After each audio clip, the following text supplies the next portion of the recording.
माँ जी ये साइन कर दो, सारा पैसा आपके खाते में आ जाएगा। ठीक है बेटा, ये लो। देखिए माँ जी, ये कुल मिलाकर 18 लाख रुपए की राशि है। इसमें से कुछ आपके सेविंग्स अकाउंट में जा रहे हैं और कुछ की हमने एफडी कर दी है। मेरी एक छोटी सी सलाह है, बुरा मत मानिएगा। कैसी सलाह बेटा, बोलो ना। माँ जी आजकल जमाना बहुत खराब है। हमने बैंक में ऐसे बहुत से केसेस देखे जहाँ बेटे बहू के हाथ में पैसे आते ही माँ बाप की इज्जत घर में कम हो जाती है। सही कह रहा है ये लड़का भाभी। भाई साहब की ये जमा पूंजी है, बाप की बुढ़ापे की लाठी है। किसी को एक चमन मत देना। हाँ वो तो है। जब तक ये पैसा आपके पास है, आपकी मुट्ठी बंद है, तब तक सब आपकी पूछ करेंगे। बस अपना पैसा संभाल के रखिएगा, किसी को दीजिएगा मत। तभी बीच में मौसी बोल पड़ती है। मैनेजर साहब पत्थर की लकीर बोल रहे हैं दीदी। मैंने अपनी पड़ोस वाली बिमला का हाल देखा है। जैसे ही उसने अपने बेटों को सारा पैसा दिया, उन्होंने उसे स्टोर रूम में शिफ्ट कर दिया। क्या? हाँ दीदी, तुझे क्या चाहिए? 2 रोटी ही तो खानी है। वो तो ये वैसे भी खिलाएंगे, पर ये जमा पूंजी तेरा असली बुढ़ापे का सहारा है। इसे अपनी मुट्ठी में भींच कर रखा कर। बात तो तुम लोग सही कह रहे हो। इंसान की औकात उसके बटुए से ही तो होती है आज के समय में। तभी राघव कमरे में आता है। उसके हाथ में चाय के 2 कप है। अम्मा, मैनेजर साहब चले गए? कुछ कागजों पर मेरे दस्तखत चाहिए हो तो बता देना, नॉमिनी वगैरह के लिए। नहीं, कोई जरूरत नहीं है। मैनेजर साहब ने सब समझा दिया है और मैंने सब संभाल लिया है। तुझे दुकान जाना है तो जा बेटा। राघव ये बात सुनकर थोड़ा हैरान हो जाता है। अरे माँ, मैं तो बस आपकी मदद के लिए कह रहा था। चलिए कोई बात नहीं। नीलम, चाय यहाँ रख दो। नीलम चाय रखकर जाने लगती है तो मौसी उसे टोकती है। क्यों नीलम बहू, आजकल बड़ी सेवा चल रही है दीदी की। कुछ खास बात है क्या? सुना है तुम लोग नया टीवी लेने की सोच रहे हो। नहीं मौसी जी, वो तो गुड़िया का ऑनलाइन क्लास था तो उसे दिक्कत हो रही थी, पर अभी बजट नहीं है तो छोड़ दिया। मम्मी जी की सेवा तो हमारा फर्ज है, इसमें खास क्या है। बजट तो होगा ही नहीं, पर मेरी जमा पूंजी पर नजर मत रखना। तेरे पापा जो ये सब पैसे छोड़ कर गए ना, अब ये मेरे बुढ़ापे का सहारा है। मुझे तीर्थ यात्रा पर जाना है और तुम्हारे पापा के नाम का बड़ा दान पुण्य करना है। मेरा पैसा तो वहीं जाएगा। अम्मा, हमने कब आपके पैसे मांगे? आप चाहे जहाँ खर्च करें, आपका पैसा है। पर ऐसी बातें तो मत कीजिए, बुरा लगता है। बुरा क्या लगता है, सच कड़वा होता है। अब तुम जाओ अपना काम देखो। अम्मा के मन में बैंक मैनेजर और मौसी ने डर का ऐसा बीज बो दिया था। ये बात राघव और नीलम समझ नहीं पा रहे थे कि जो माँ कल तक हर बात उनसे पूछकर करती थी, वो अचानक कितनी पराई और शक करने वाली कैसे हो गई। कुछ दिनों बाद ताई जी अम्मा से मिलने आई और चाय पी रही थी। तब बातों बातों में, क्यों सावित्री, सुना है भाई साहब के जाने के बाद बैंक से अच्छी खासी रकम मिली है? हाँ भाभी, छोटी दीदी और छोटी बहन भी यही कह रहे थे, पर घर के हालात देखकर डर लगता है। पता नहीं कब किसकी नीयत बदल जाए। देख सावित्री, मैं तो बड़ी हूँ इसलिए समझा रही हूँ। ये बहू बेटे अभी सेवा करेंगे, पर जैसे ही पैसा इनके हाथ लगा तो इनके लिए बोझ बन जाएगी। अभी देख लेना, कुछ ही दिनों में राघव दुकान के बहाने तुझसे पैसे मांगेगा। आपको ऐसा लगता है क्या? राघव तो कभी पैसों के लिए नहीं बोलता। अरे भोली है तू, नीलम को नहीं जानती? वो पीछे से सब पट्टी पढ़ाती है। तू तो बस धर्म गरम में ध्यान लगा। अपना पैसा अपनी मुट्ठी में रहेगा तभी तुझे ये रोटी देंगे। ताई जी के जाने के बाद नीलम रसोई से बाहर आती है। मम्मी जी, ताई जी क्या कह रही थी? मैंने सुना वो पैसों की बात कर रही थी। आपको पता है ना, घर में अभी हाथ थोड़ा तंग चल रहा है। अब मुझे क्या पता, तू मुझे ये सब क्यों सुना रही है? क्या मेरी 2 रोटी भारी पड़ने लगी जो रोज तंगी का रोना रोती है? नहीं माँ जी, मैं तो बस बता रही थी। राघव थोड़े परेशान है, दुकान का किराया भी चढ़ गया है। अगर हम मिलकर कुछ रास्ता निकाले तो अच्छा होगा। रास्ता तुम निकालो, मुझे क्यों बीच में खींच रही हो? मुझे तो अब घर में मन भी नहीं लगता। कल से मुझे रोज शाम को सत्संग जाना है। शाम को राघव दुकान से थका हारा लौटता है। तब, अम्मा चाय पी लिया आपने? आज तो बहुत थका हूं, बाजार में बिल्कुल रौनक नहीं रही। राघव, मेरा यहाँ घर में दम घुटता है। मुझे रोज सत्संग ले जाया कर, वहां मन को शांति मिलती है। और हाँ, अगले हफ्ते मंदिर में भंडारा है, मुझे वहां 11,000 रुपए दान करना है। माँ, आप सत्संग जाना चाहती है तो मैं रोज आपको छोड़ दिया करूंगा और ले भी आया करूंगा, उसकी चिंता मत कीजिए। पर दान के लिए 11,000, अभी हाथ थोड़ा तंग है माँ। क्या?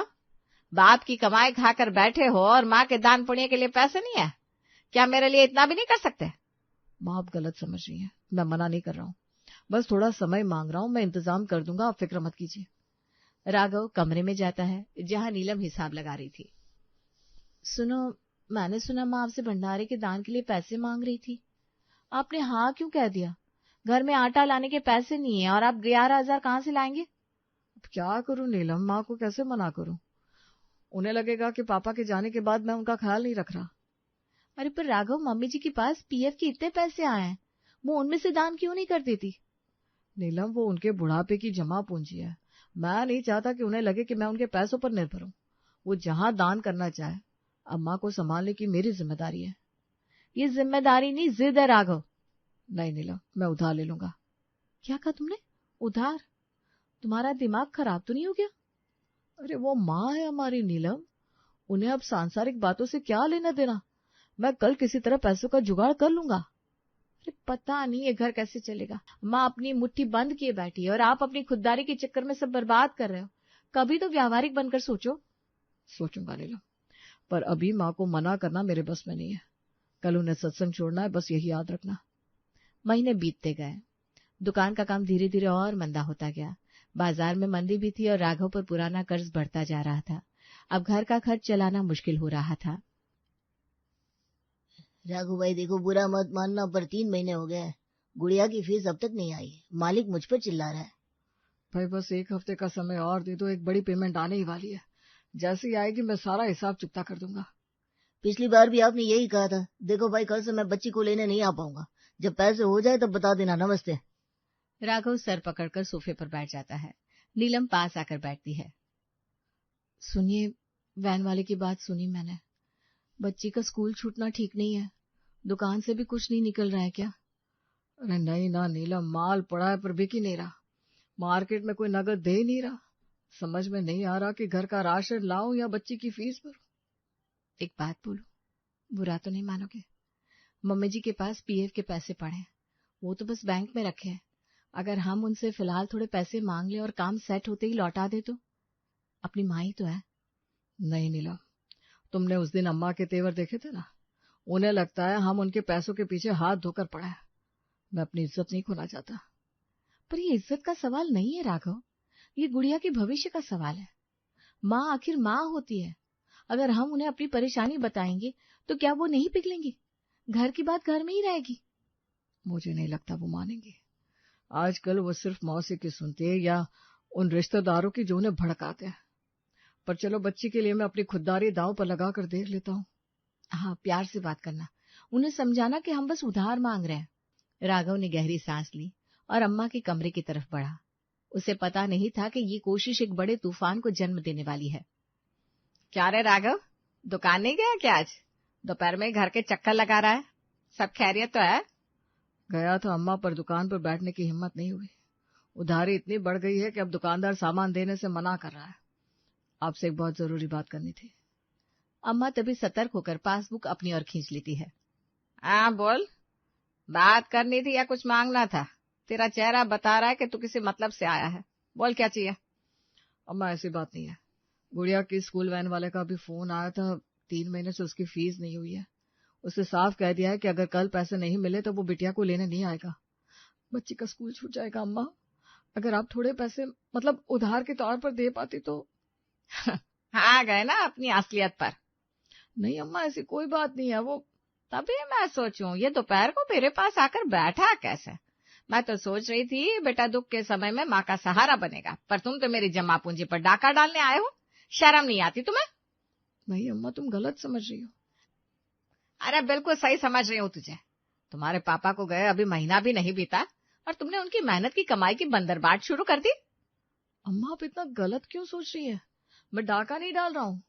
आपकी पोती का भविष्य दांव पर है, इसलिए मजबूर होकर आपके पास आया हूँ।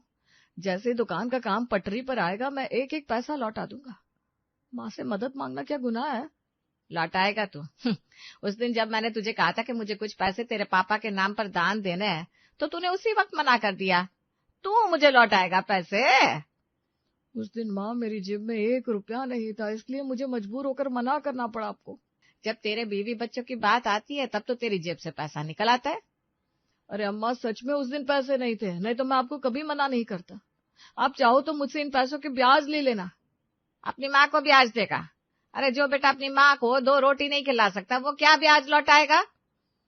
इतनी आवाज सुनकर नीलम वहां पहुंच जाती है। अम्मा जैसी उसे देखती है, अब समझ में आया पिछले 2 दिन से नीलम मेरी इतनी चापलूसी क्यों कर रही थी। सब तुम दोनों की मिली भगत है। तुम चाहते हो कि मैं ये पैसे तुम्हें दे दूं और फिर तुम मुझे धक्के मारकर घर से निकाल दो। मम्मी जी भगवान के लिए ऐसा मत कहिए, हमने कभी आपके पैसों के बारे में बुरा नहीं सोचा। अरे वो तो सब मैं जानती हूँ तुम्हारे मन में क्या है मेरे लिए। अरे अम्मा जी किसकी पढ़ाई में आ रही हो। राघव तो खुद संकोच कर रहे थे, मैंने ही उन्हें हिम्मत दी कि अपनी माँ से बात करने में कैसी शर्म, पर आप तो हमें अपराधी बना रही हैं। अरे चुप कर नीलम, तू ही इस घर की असली मास्टरमाइंड है। तूने ही मेरे सीधे साधे बेटे को भड़काया है ना। नीलम तभी जोर से बोल पड़ती है, अम्मा अगर हमने आपसे मदद मांग ली तो इसका मतलब है कि कोई गुनाह कर दिया। हमने क्या आज तक आपको कोई तकलीफ दी है। बाबूजी के जाने के बाद जैसा आप चाहती हो वैसा ही तो करती हो। अच्छा तो तुम उस बात का एहसान कर रहे हो मुझ पर। देख लो दुनिया वालों, मेरा बेटा मुझसे घर में रहने का किराया मांग रहा है, कह रहा है पैसे दो वरना तुम्हें पाल नहीं सकते। अरे कल को तुम मुझे जहर भी दे दोगे। छोटी सी बात बहुत आगे बढ़ जाती है। वो अपने बहू और बेटे को पूरी तरह से गलत समझ बैठी थी। अम्मा बस कीजिए, हाथ जोड़ता हूँ, अब और मत बोलिए। मैंने सिर्फ मदद मांगी थी, कोई पाप नहीं किया। अगर आपको नहीं देना तो सीधे मना कर देती, पर ऐसे घटिया इल्जाम तो मत लगाइए। पापा के सामने भी तो मैं ही जी जान लगाकर घर चलाता था, तब तो मैं फरिश्ता था, आज कसाई हो गया। तब तेरे पापा जिंदा थे, तब मेरी इज्जत थी। अब मैं एक लाचार बेचारी विधवा हूँ तो तुम मुझे नोचना चाहते हो। जाए यहाँ से, एक ठेला नहीं दूंगी मैं। ये पैसा मेरी तीर्थ यात्रा और दान पुण्य के लिए है। मैं मर जाऊंगी, ये पैसे आग में जला दूंगी, पर तुम्हें अपनी मेहनत की कमाई बर्बाद नहीं करने दूंगी। देख लो मेरे कमरे से। राघव और नीलम रोते हुए बाहर जाते हैं। तभी अम्मा तुरंत फोन मिलाती है। हेलो छोटी, तो सही कह रही थी, आज राघव ने अपना असली चेहरा दिखा दिया। पैसे मांग रहा था मुझसे, कहता है पैसे नहीं दिए तो मेरी रोटी भारी पड़ेगी। नीलम ने तो हद ही कर दी, खड़ी खड़ी मुझे धमकियां दे रही थी। ये लोग मुझे भूखा मार देंगे छोटी, देख लेना, ये लोग मुझे घर से निकाल कर ही दम लेंगे। देखा दीदी, मैंने कहा था ना, ये सब आजकल की बहुओं का सिखाया हुआ है। तू अपनी मुट्ठी जरा भी ढीली मत करना वरना सड़क पर आ जाएगी। मैं अभी बड़ी जिठानी और बुआ जी को फोन करके बताती हूँ राघव क्या गुल खिला रहा है। तू रो मत, हम सब तेरे साथ हैं। हाँ छोटी, सबको बता दे, सबको पता चलना चाहिए मेरा बेटा कितना बड़ा लालची निकला। अम्मा ने इस बात को पूरा बढ़ा चढ़ा कर पूरे खानदान में फैला दिया था। हेलो पूजा, देख लिया अपने भाई का तमाशा। आज उसने अपनी बूढ़ी माँ को कौड़ी कौड़ी के लिए जलील कर दिया। माँ शांत हो जाइए, मैंने अभी मौसी का फोन सुना, वो तो कुछ और ही कह रही थी। क्या वाकई भाई ने आपसे बदतमीजी की? अरे बदतमीजी की हद पार कर दी उसने। कहता है अगर मैंने पीएफ के पैसे नहीं दिए तो वो मुझे खाना नहीं खिला पाएगा। माँ मैं भाई को बचपन से जानती हूँ, वो अपनी जान दे सकता, ऐसी बात नहीं कह सकता। आपने पूरी बात सुनी भी थी या बस चिल्लाना शुरू कर दिया? तो भी उसी का पक्ष ले रही है? नहीं अम्मा, मैं सिर्फ पूछ रही हूँ। बैंक वाले और मौसी सही कहते थे, जब पैसा पास होता है तभी सब अपने होते हैं, वरना बेटियां भी बदल जाती हैं। अम्मा की बात सुनकर पूजा को ये बात समझ में आ गई कि बात बहुत आगे बढ़ चुकी है। माँ मैं कल सुबह की गाड़ी से घर आ रही हूँ, मुझे फोन पर ये सब कचरा नहीं सुनना। आप अब बस किसी और को फोन मत लगाइएगा। अगले दिन सुबह पूजा घर पहुंच जाती है। राघव और नीलम चुपचाप कोने में बैठे हैं। भाई ये क्या सुन रही हूँ मैं, तुमने माँ से पैसे मांगे और घर में इतना बड़ा कलेश हो गया। पूजा विश्वास कर, मैंने सिर्फ गुड़िया के स्कूल फीस के लिए मदद मांगी थी। दुकान पूरी तरह ठप है और वैन वाले ने मना कर दिया था। मुझे नहीं पता था कि माँ इस बात को पूरे खानदान में ऐसे फैलाएगी। दीदी हम तो सिर्फ उधार मांग रहे थे, मम्मी जी ने तो हमें कसाई और पता नहीं क्या क्या कह दिया, पूरे खानदान में हमारी थू-थू करवा दी। तुम दोनों शांत रहो, मैं माँ से बात करती। माँ बाहर आइए, मुझे आपसे कुछ पूछना है। तभी अम्मा अपने कमरे से मुंह चढ़ाती हुई निकलती है। आ गई तू, देख ले अपनी आंखों से, ये दोनों कैसे मुंह लटकाए बैठे हैं जैसे मैंने इनका सब कुछ लूट लिया हो। माँ एक बात बताइए मुझे, जब पापा बीमार थे तब क्या राघव ने आपसे एक भी पैसा मांगा था? उनकी दवा, अस्पताल का खर्चा, फिर उनकी तेरहवीं, ये सब किससे किया? अरे वो तो उसका फर्ज था, उसने जो किया अपने बाप के लिए किया, मुझ पर कोई एहसान नहीं किया। एहसान नहीं था माँ, पर उस वक्त भी तो आपके पास गहने थे, कुछ नकद था, उसने कभी हाथ लगाया नहीं ना? फिर आज जब वो मुसीबत में है तो आप उसे लुटेरा क्यों कह रही हैं? सब सिखाया हुआ है पूजा, ये बैंक वाले और दुनिया पागल नहीं है जो कहते हैं कि पैसा ही बुढ़ापे का सहारा है। यही तो आपकी सबसे बड़ी भूल है माँ। ये कागज के नोट आपका सहारा नहीं बनेंगे। खुदा ना खास्ता कर आप बीमार पड़ जाएं, तो क्या ये नोट आपको पानी पिलाएंगे? क्या ये बैंक मैनेजर आपकी सेवा करेगा? अरे मेरे पास पैसा होगा तो मैं नौकर रख लूंगी, मुझे किसी की जरूरत नहीं है। माँ, ये कड़वाहट छोड़िए। जिसे आप अपना दुश्मन समझ रही हैं, उसी ने आज तक आपकी हर छोटी बड़ी जरूरत का ख्याल रखा है। पापा को जुकाम भी होता था तो राघव रात भर सोता नहीं था। क्या वो सब पैसों के लिए था? पर उसने फीस के लिए मुझसे ही क्यों मांगा? अपनी बहन से क्यों नहीं कहा? मुझसे कहता तो मैं दे देती, पर उसने सोचा माँ घर की बड़ी है, उनसे बात करना हक है। माँ अगर वो आपके पैसे हड़पना चाहता तो चुपके से आपके अंगूठे लगवा लेता या चेक पर दस्तखत करवा लेता, आपको पता भी नहीं चलता। तभी नीलम बीच में बोल पड़ती है, मम्मी जी, हमने कभी आपकी जमा पूंजी को अपना नहीं समझा, हम तो बस इस मुश्किल वक्त से निकलना चाहते थे।